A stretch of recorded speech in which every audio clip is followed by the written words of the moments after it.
All right, hour number 2 underway. And Rob, apparently I am. I'm trending because of something I said today about Victor Wembanyama on First Things First. Gesundheit. One.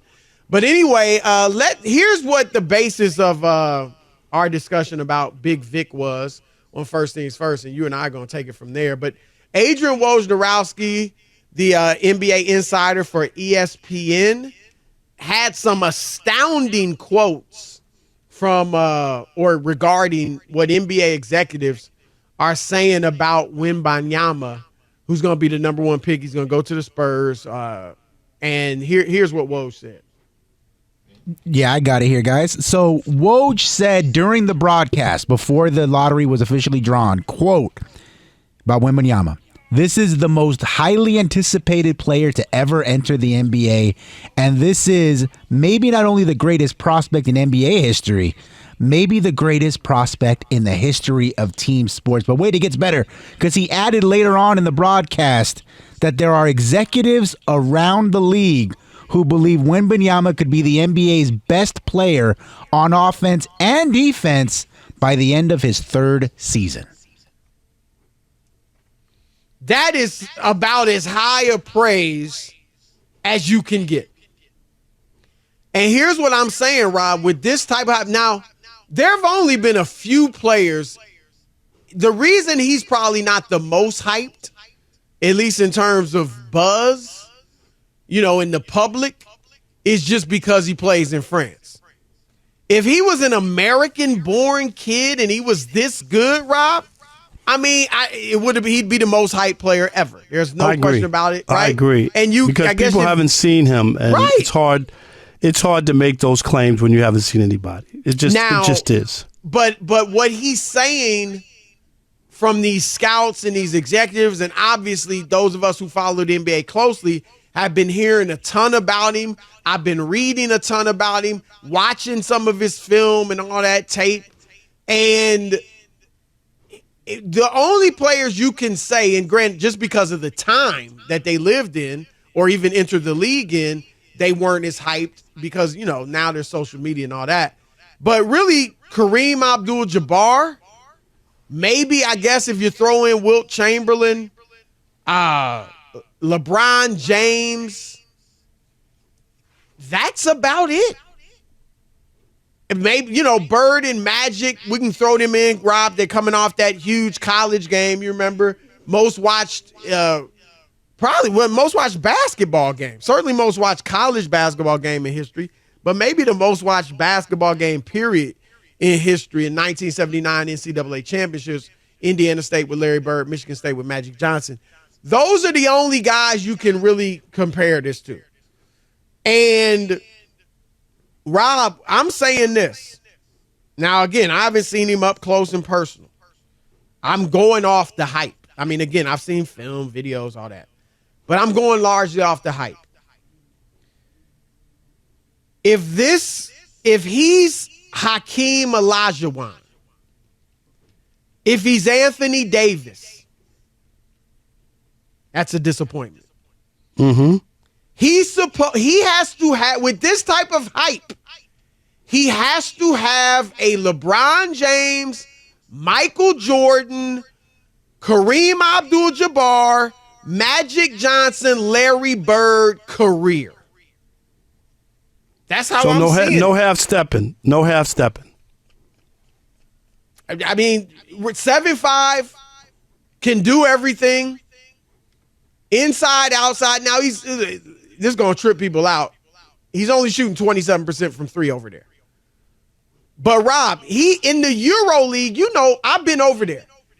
They don't score nearly as much as we do in terms of individual players. Luka's highest average in the Euro League was 16 points a game, or in any of the international leagues. Right. He comes over here as a rookie, 19 years old, and averages 20. And, Rob, what if Giannis, Jokic, and Luka said, easier to score in the NBA? Yep, they all said it. Yep, this kid is averaging 21 plus, 10 plus rebounds. Luka averaged 4 over there.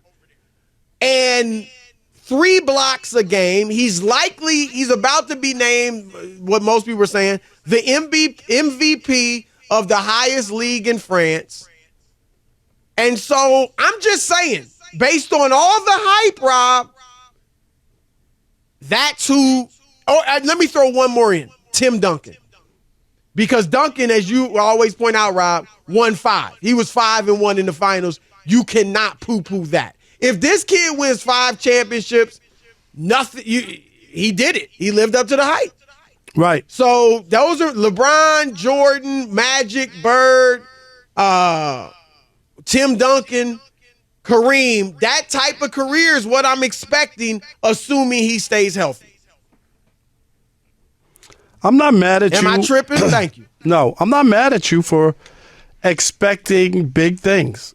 LeBron came in with such hype and was able to do it, Chris, because his hype was ridiculous as well. Yeah, he was the most hyped ever. Yeah, and for him to be able to, win 4 championships and be the all-time leading scorer and all the other stuff that he's accomplished is pretty incredible. And be durable and play all these years and whatnot. It's been just an incredible career. Yep. But with all this hype, I can see why you would expect big things. Anthony Davis, if he turns out to be that, it's fine. But that's not the hype. Thank you. You get it right. People act like I'm tripping. No, that's not tripping. Right. Anthony Davis is very good, Chris, but he ain't live up to what he should be.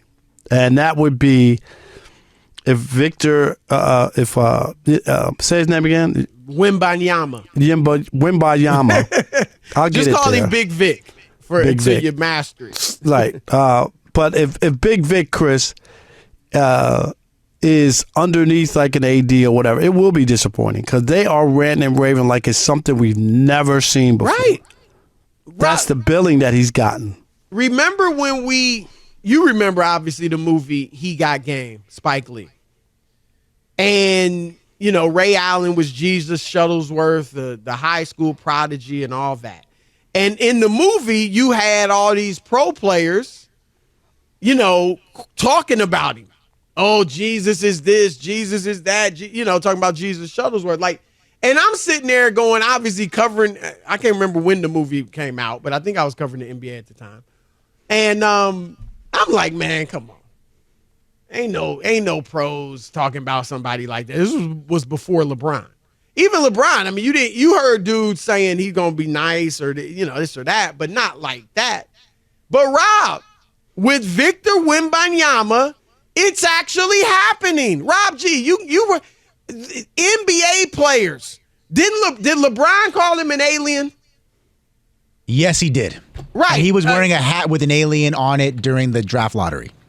LeBron, Wembanyama was. Well, look, here's the other thing. He ain't running from the hype. You heard that quote last night where he said, I'm trying to win rings ASAP. What I like about him, obviously, there's all the physical stuff, right? He's got skills. He's got the height is ridiculous, 7'5". Hasn't really had injury problems that you would associate with that height. Can block shots, obviously, rebound, plays on the perimeter, but obviously can go inside. He's got game. But what I like about him, according to the stuff I've read, is he is a gym rat. He loves the game. And when from a young age, he started, he made sure he was telling his coaches, don't limit me. Don't just put me down low next to the basket because I'm way taller than everybody. I want to do the guard drills, the shooting drills, the dribbling drills, the passing drills, and I want to be expected to be as good as everybody else at it. And then check this out. This says a lot. He thought or felt like, and rightly so, that the language of the NBA was English, which it is. And so at a young age, he learned English. Rob, just because he thought that was the language he needed to learn for when he got to the NBA. There's stories about him not wanting to leave the gym after practice. He's staying for hours and shooting. This dude is not just a tall guy that happens to be athletic, so he plays basketball. He has wanted to be in the NBA forever. And so I'm just saying, Rob, and this is, the truth as far as I can see. Everybody, if you want to throw Wilt in there, Kareem, Magic, Bird, LeBron. Michael Jordan wasn't even hyped. Michael Jordan is third pick in the draft. I mean, if you want to say Bobby Knight, the legendary Indiana coach, said he was the best player ever, before he even stepped foot in the NBA, you can call that hype, obviously. But and Jordan, Chris, if you remember hype. when Jordan was drafted, Chris, and he flew into Chicago for the first time, nobody from the Bulls met him at the airport. It was a different world. Think about that. It was a different world. He got in a cab. Yeah. And went to the Chicago Stadium like that. Like that's what you did. There was nobody waiting outside. Rob, everybody hyped to this level that stayed healthy has lived up to the hype. Can you think? I mean, Ralph Sampson, but he got hurt. I mean, he was balling. He got to the finals.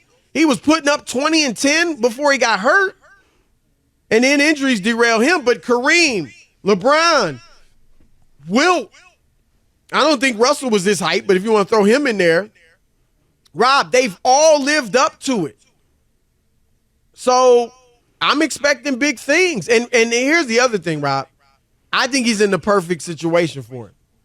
I didn't want to see him go to San Antonio. I was hoping he went to Charlotte with LaMelo Ball and helped Jordan out there. But San Antonio, among the teams that are bad, that had a shot at real shot at getting him, you couldn't ask for a better spot.